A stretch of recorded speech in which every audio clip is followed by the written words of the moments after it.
Cassie dropped a bomb on Diddy, suing him in federal court on November 16. She's accusing the hip-hop heavyweight of some serious stuff. We're talking rape and a decade-long pattern of abuse, starting when she was just 19. Cassie, who used to be signed to Diddy's label Bad Boy Records, threw down some heavy claims, like sex trafficking, human trafficking, sexual battery, sexual assault, and gender-motivated violence. The Cassie and Diddy saga is straight out of a drama series. Brace yourself for this wild ride. It all started with Cassie, Diddy's ex, throwing major accusations in a lawsuit filed in Manhattan's Federal District Court. Cassie claims Diddy wasn't just a boyfriend, but a puppet master or orchestrating a disturbing show. The allegations include drugs, physical assaults, and unsettling scenes with multiple male prostitutes. All well, Diddy observed and recorded the events.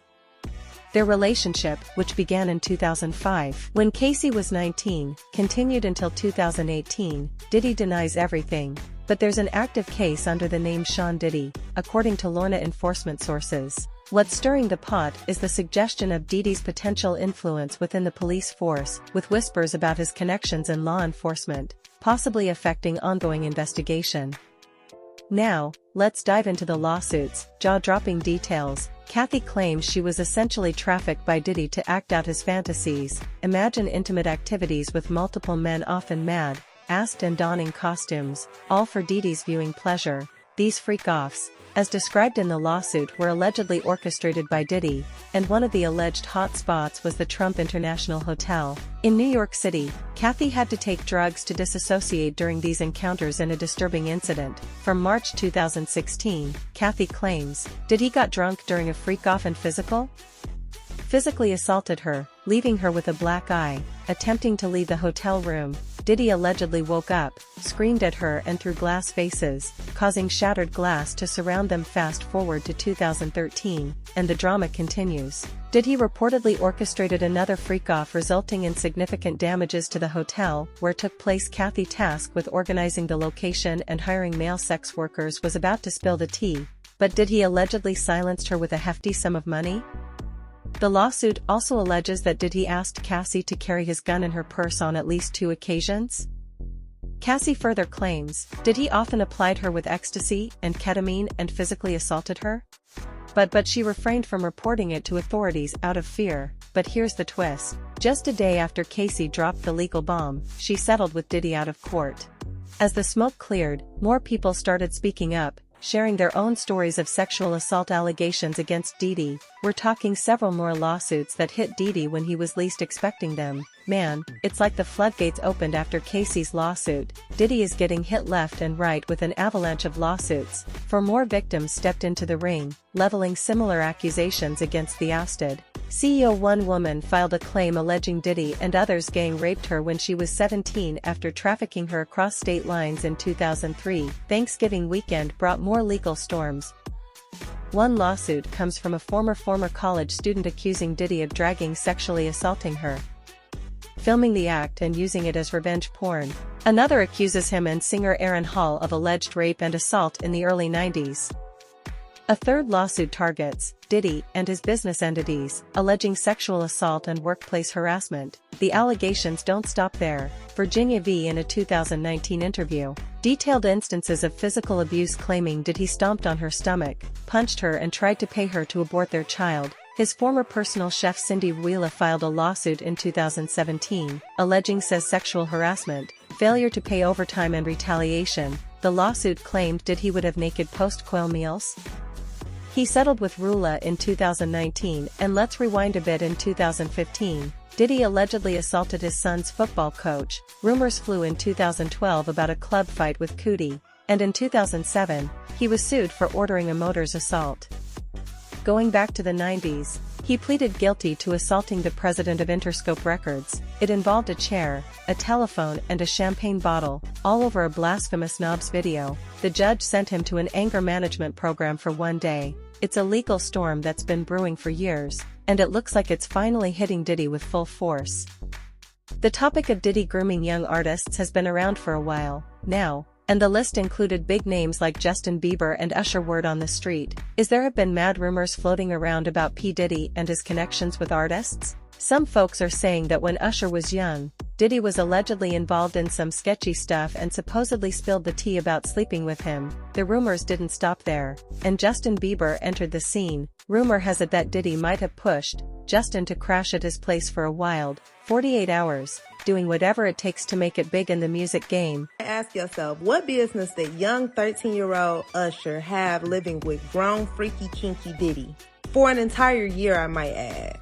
Well, that blame is to be placed on L.A. Reid. Apparently, he did an interview with Rolling Stone in 2004 where he said he sent Usher to Puffy Flavor Camp to toughen up. Now, this is what Usher had to say in the 2016 interview with Howard Stern in his own words. And I lived with Sean Puffy Combs for a year. That's the crazy thing. Now, that was L.A. Reid's idea, right? We're sending you over to something called Puffy Flavor Camp. There you go. To learn Flavor Camp? Yeah, Flavor that's Camp. what it was called. And you're going to go to Puff Daddy's. He's In going to the 90s. Do you understand what that's like? Puffy's place was like just filled with chicks and orgying like nonstop, right? No, not really. Come on. But hey, it was curious. I got a chance to see some things. Yeah, but you were 13. What were you I saying? went there to see. When Usher was just 13, La Reid sent him to crash at Diddy's PAD. Hold up, though, Diddy was 23 at the time. Now, that's raising some serious eyebrows, because what's a 23-year-old doing with a 13-year-old? Right? Something seriously off with P. Diddy.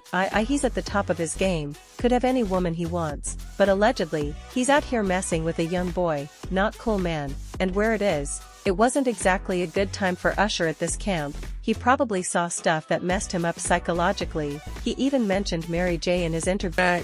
All these people are hanging around. Yeah, man. Faith Evans, And your parents Jodeci, were Mary okay? J. Blige. They didn't know nothing about this shit. Oh. I was having a good time. Now on to Justin. Where does he fit into all of this? Usher is responsible for introducing Justin Bieber to Diddy. Now, I can't find any evidence to support that claim, but I can find proof of young Justin Bieber meeting 40-year-old Diddy for the very first time and them spending an entire 48 hours together. And Justin Bieber looks absolutely terrified, as he should be. But for the next 48 hours, he's with me. So, and we're going to go full crazy. What do you mean by that? Now, if Justin Bieber's body language wasn't telling enough, let's take a look at the next time Diddy sees Justin Bieber, which is years later after Justin Bieber has been ducking and dodging him. Starting to act different, huh? You ain't been calling me and hanging out the way we used to hang out. Well, I mean, you try to get in contact with me, through all my, partners. Poor Justin Bieber couldn't even get his thoughts together as to why he been ducking and dodging this demonic man. It's A post on Reid? It wrote the whole reason why Justin Bieber became famous is because he was taken under Usher's wing. Usher was supposedly exploited by Diddy at the age of 13. They think Usher brought Justin into his circle to get used as well. The biggest red flag is that La Reid helped Usher create a music label that only has Justin as the sole artist. The whole thing with Bieber has been more secretive, so there's really no evidence. But we do have some blind items that have been popping out. If all of this is true, it kind of makes sense how Justin acted out when he grew up. Whatever happened between them has clearly scarred him for life. A fan treated, y'all. Really got to open your eyes and ears at the big dogs in the industry. Diddy has had the nastiest rap sheet next to R. Kelly, and y'all now hearing after it. The man had a young male artist program he called the Flavor Camp Usher, and Justin Bieber attended. Hello, a lot of rappers in his era have accused him of SA and or being his boy toys. The male prostitutes aren't a shock. The man is GA, and they added, if you look up all of the men in the industry that spoke about Diddy gateways, it makes it hard to not believe them. 50 Cent, J. Rule, The Game, Fabulous. Justin Bieber would rather be chew glass than to be near Diddy and Usher ever again after attending his Flavor Camp. Diddy is a monster. Thanks for tuning in to this shocking revelation about Diddy and the legal storm surrounding him. The allegations are deeply disturbing, and the aftermath is sending shockwaves through the industry. Keep an eye on the developments as the truth unfolds in this intense and complex situation. Don't forget to subscribe for updates on this unfolding saga and other breaking news in the entertainment world. Stay informed, and until next time, take care.